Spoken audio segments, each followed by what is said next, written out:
The layup is a fundamental basketball skill and is essential for anyone that considers the sport. The skill requires both dribbling and shooting, and although there are many alternatives to the layup, it can be broken down into 5 parts. The dribble as you run for the basket, the step that sets you up for the jump, the arm push as you approach the hoop, and of course, the release of the ball. The layup is generally a gross movement involving the whole body, however there are fine movements involved such as a wrist flick. It starts with you taking off and ends with you shooting the ball, making it a discrete movement. Also it is an open skill if it is in a game situation due to the unpredictable environment. According to Gentile's two-dimensional taxonomy, there is intertrial variability and in-motion regulatory conditions, which means it's an open skill but it's only applicable for game situations. These are just some of the examples of the regulatory and non-regulatory conditions in a basketball layup. The skill program will be structured as a 6-week program with 3 3-minute sessions per week. These sessions are frequent and short, making it distributed instead of having longer, infrequent match sessions. It will begin with simple blocked practice drills, then progress into random practice drills. Some of the principles involved in the program are demonstrations, verbal cues, types of feedback, and more, and how these were modeled is addressed in a table and later in a video. For the first 2 weeks, there will be numerous gross errors, and the learner will learn to understand the nature of the layup skill. The 3rd and 4th week, he will learn to understand how the components are interrelated and adapt his movement pattern. Hopefully by the final 2 weeks, he will perform less errors and his movement pattern will start being more automatic and be able to use that attention for other areas of performance. According to the Australian Sports Commission, demonstrations should highlight the main points of the skill and should be simple and brief.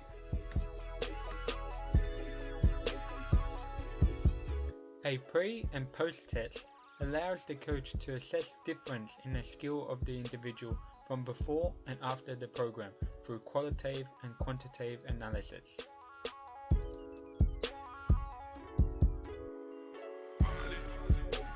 The retention test can take place once the skill program has stopped and there has been no coaching influence to see if the skill is retained and actually learned.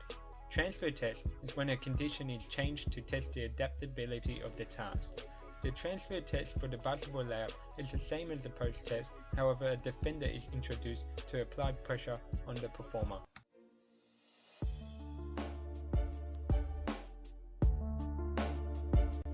To make it simpler for the learner, the coach broke the layup into 2 parts, dribbling and shooting. This is known as part practice.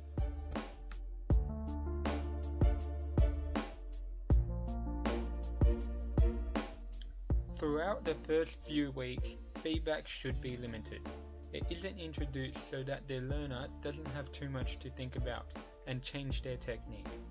As the learner is relatively new to the skill, there are still areas he will be discovering for himself, and intricate details and technique would give the learner too much to think about.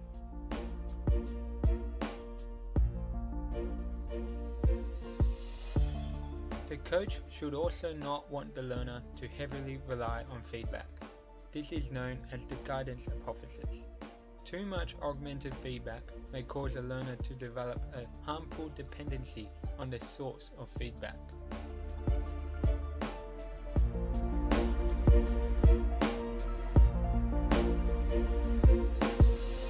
In this drill, the learner is asked to visualize the skill of shooting without the ball. It may be bizarre to the learner, but can allow him to actually think about his technique. This is similar to a pre-shot routine.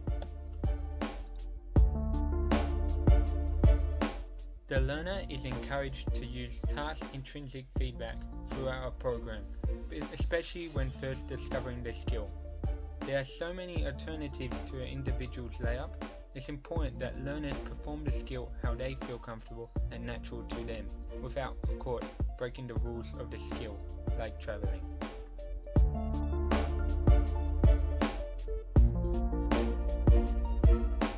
The learner's previous experience in FUI and skill of marking can have a positive transfer to the jumping component in the layup.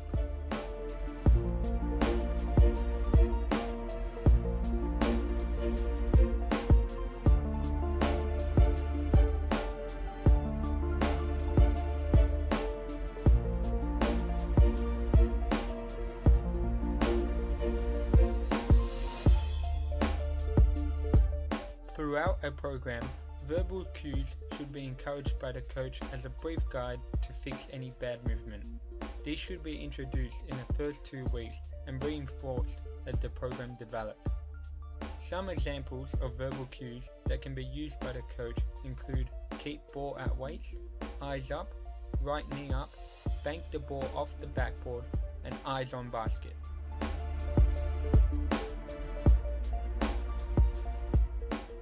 During the program, weekly objectives can be provided by the coach. It can create goals for the learner to work towards and hopefully motivate the learner.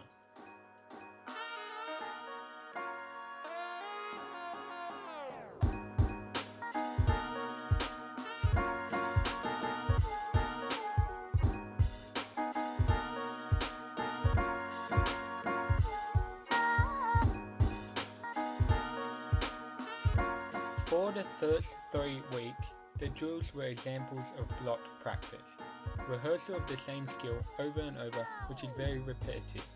As a learner develops and parts of the skill are combined, random practice should be introduced with defenders and alternative passing with the minimization of consecutive repetitions.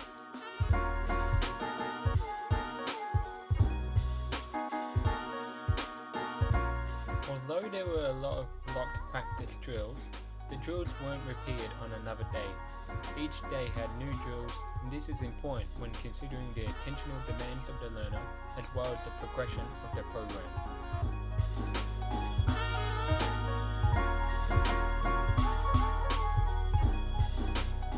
In an attempt to motivate a learner, competition can be introduced. Through the full court layup, lap times can be collected and the learner can be encouraged to beat the previous time.